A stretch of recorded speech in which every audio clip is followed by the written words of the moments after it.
Imagine a weapon so devastating, so terrifying, that it could burn on water, defy all attempts to extinguish it, and turn the tide of history. For nearly 8 centuries, the Byzantine Empire possessed such a marvel: Greek fire. It was the ultimate deterrent, a fiery shield that protected Constantinople from countless invasions, allowing the Eastern Roman Empire to flourish long after the West had crumbled. But the true enigma isn't just the weapon itself, but the impenetrable secrecy surrounding its composition. How did one of history's most powerful empires guard its most vital formula for 800 years, ensuring its power and survival, only for it to disappear, leaving behind a burning mystery that still captivates historians today? In the 7th century, the once mighty Roman Empire was a distant memory in the West. Yet in the East, its successor, the Byzantine Empire, stood as a beacon of civilization, art, and strategy. But this grand empire, with its capital Constantinople, was surrounded by formidable enemies.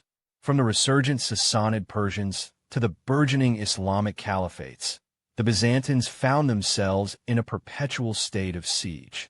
Their vast territories were shrinking, their armies stretched thin, and their very existence hung by a thread. The world was changing, and the Byzantines needed more than just steel and courage. They needed a miracle, a technological edge that could level the playing field against overwhelming odds. This era of relentless pressure would forge the necessity for an unparalleled weapon. The Byzantine Empire faced existential threats unlike any before. The Arab conquests, fueled by religious zeal and military might, swept across the Middle East and North Africa, swallowing vast swaths of former Roman lands. Naval supremacy became a critical battleground, particularly in the Mediterranean, where control meant control of trade, communication, and defense. Constantinople, a city of immense strategic importance, became the prime target. Twice, massive Arab fleets laid siege to its formidable walls, threatening to extinguish the last vestiges of Rome. The Byzantines, though resilient, were facing an enemy with seemingly limitless resources and an unyielding will to conquer. It was in this crucible of survival that a secret weapon would be born. Around 670 AD, salvation arrived in the form of a Syrian architect and chemist named Callinicus of Heliopolis.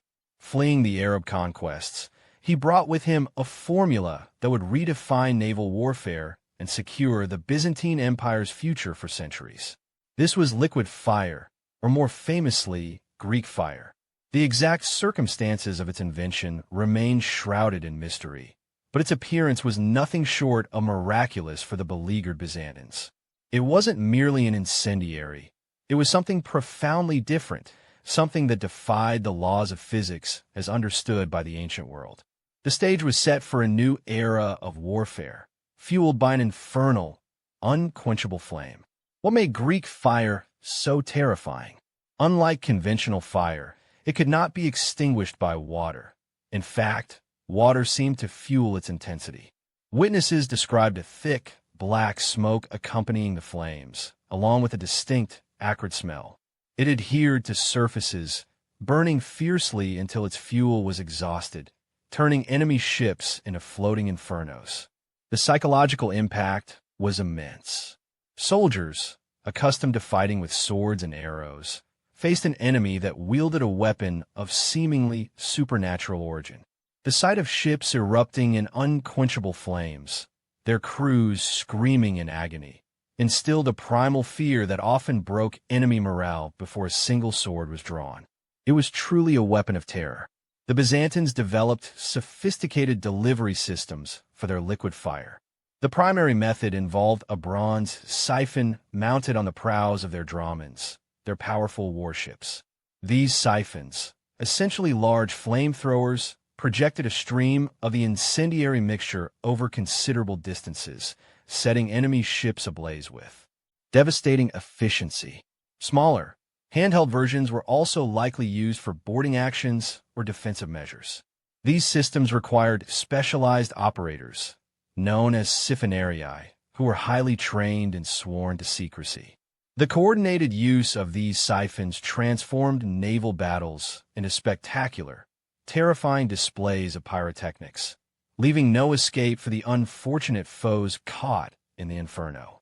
Greek fire's baptism by fire came during the First Arab Siege of Constantinople, 674 to 678 AD. The Umayyad Caliphate launched a massive naval assault, confident in their overwhelming numbers. However, the Byzantine fleet, armed with Callinicus's invention, unleashed hell upon the invaders. The Arab ships, packed together, became easy targets, one after another bursting into unquenchable flames. Panic spread through the fleet as entire squadrons were consumed. The siege was broken, and the Arab fleet, decimated and demoralized, was forced to retreat. This victory wasn't just a battle won. It was the salvation of the Byzantine Empire and, arguably, Western Christendom, demonstrating the weapon's unparalleled strategic value. From its inception, Greek fire was a state secret of the highest order, an imperial monopoly. Its formula was not merely a military asset, but a sacred trust passed down directly from emperor to emperor. Knowledge of its components and manufacturing process was restricted to a very select few, a small, trusted circle of chemists and engineers, often members of the imperial family or high-ranking court officials. To leak the secret was considered an act of treason punishable by death, a betrayal of the empire itself. This draconian secrecy ensured that no enemy, no matter how powerful or persistent, could replicate the weapon or discover its ingredients. The secrecy wasn't just enforced by fear, it was deeply ingrained in imperial ideology. Byzantine emperors frequently reminded their successors and subjects that the formula had been revealed by an angel to the first Christian emperor, Constantine, or was a divine gift from God to the Christian empire. This divine origin story elevated the secret to a religious duty, making its revelation not just treasonous, but sacrilegious. Manuscripts were kept locked away, instructions were vague, and production was fragmented, ensuring no single individual knew the entire process. This elaborate system, blending pragmatism with divine mandate, was key to its astounding longevity as a secret.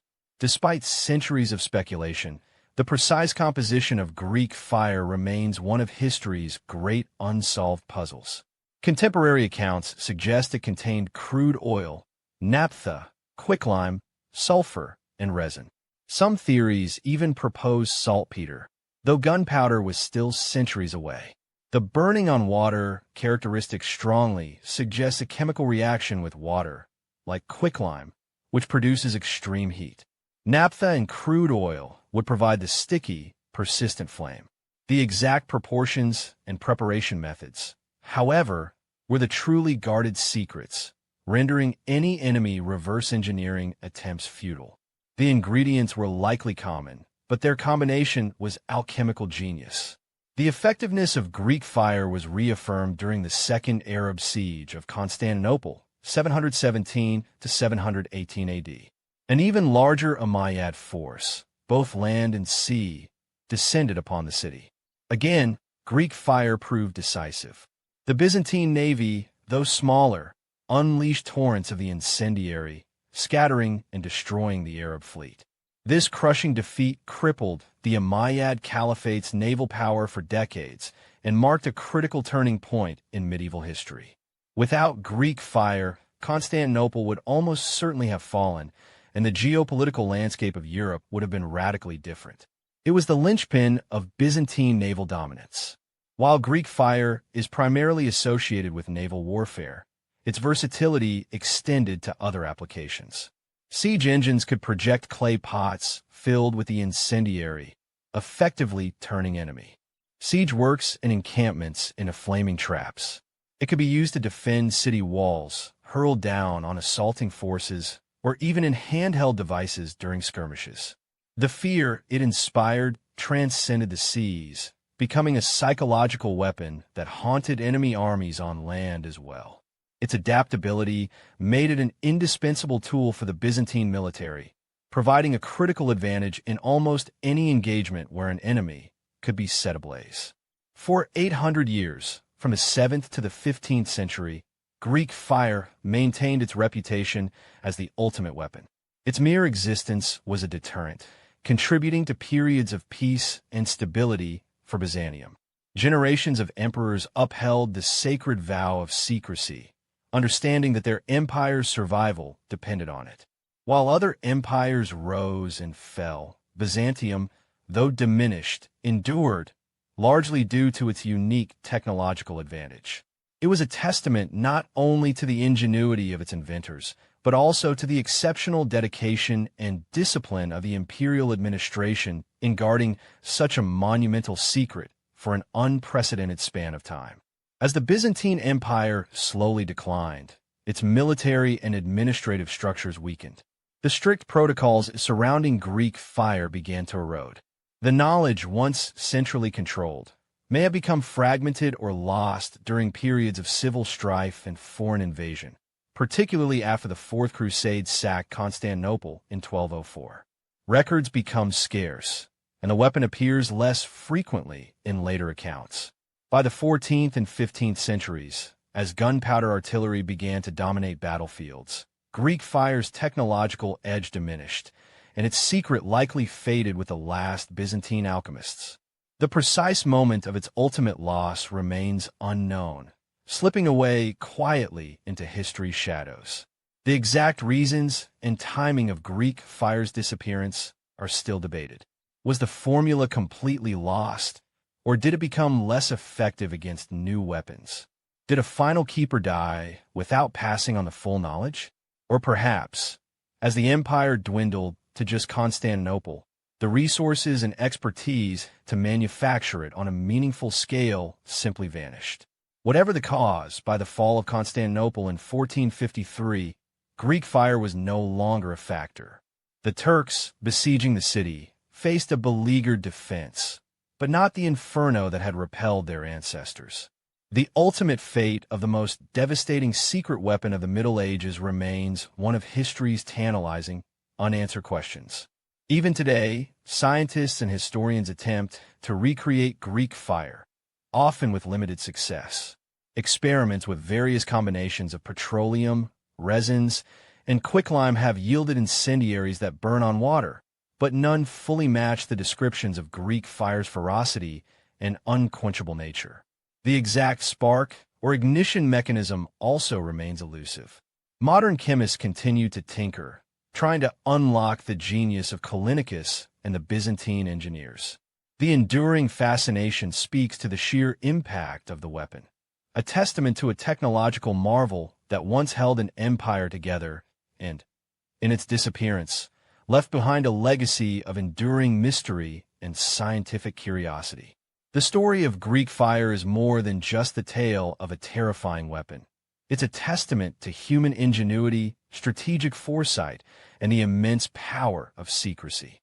For 800 years, this burning secret served as the lifeblood of an empire, defying invaders and shaping the course of medieval history. Its existence allowed Byzantium to weather storms that would have swallowed lesser states, ensuring the survival of a unique cultural and political entity. Today, while its flame has long since extinguished, the mystery of its composition and the disciplined devotion to its secrecy continue to inspire awe, reminding us of the profound impact a single innovation, fiercely guarded, can have on the destiny of nations.